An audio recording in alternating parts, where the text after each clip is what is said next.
వైఎస్ఆర్సీపీ కాంగ్రెస్ పార్టీకి చెందిన నాయకుడు. ఆయన పేరు అంకిరెడ్డి గారి సురేష్ రెడ్డి అలియాస్ వచ్చేసి సైదాపురం చంటి. అతనికి ఏదో తెలుగుదేశం పార్టీ శ్రేణులు దాడి జరిగినట్టు, మేము ఇలాంటి దాడులకు భయపడం, ఏదో అది ఇది అని మాట్లాడడం జరిగింది. నేను సూటిగా అవినాష్ రెడ్డి గారిని ఒకే ఒక ప్రశ్న అడుగుతాను. ఇప్పుడు సైదాపురం చంటి, అంకిరెడ్డి గారి సురేష్ రెడ్డి అలియాస్ సైదాపురం చంటి అనే అతను ఏ పార్టీకి చెందినవాడు? అతను వైఎస్ఆర్ కాంగ్రెస్ పార్టీకి చెందినవాడు ఎలా అవుతాడు? ఈరోజు అంత విత్డ్రాయల్స్ కూడా అయిపోయినాయి.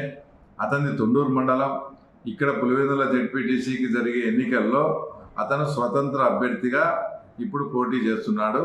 అతని సింబల్, అతని గుర్తు కూడా బీరువా గుర్తు వచ్చింది. 3-4 రోజుల నుంచి మేము ఈ తతంగం అంతా చూస్తున్నాం. వాళ్ళకు మధ్య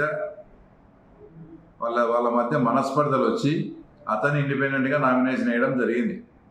నువ్వు ఇండిపెండెంట్గా నామినేషన్ వేస్తే వైఎస్ఆర్ కాంగ్రెస్ పార్టీకి చాలా చెడ్డ పేరు వస్తుంది, మాకు చాలా అవమానకరంగా ఉంటుంది. నువ్వు ఆ నామినేషన్ ఖచ్చితంగా నువ్వు మానుకొని 3-4 రోజుల నుంచి అతని బ్రతిమాలుతూ, ప్రలోభ పెడుతూ, భయపెడుతూ మీరు ఏం చేస్తారో పులివెందుల ప్రజలందరికీ తెలుసు.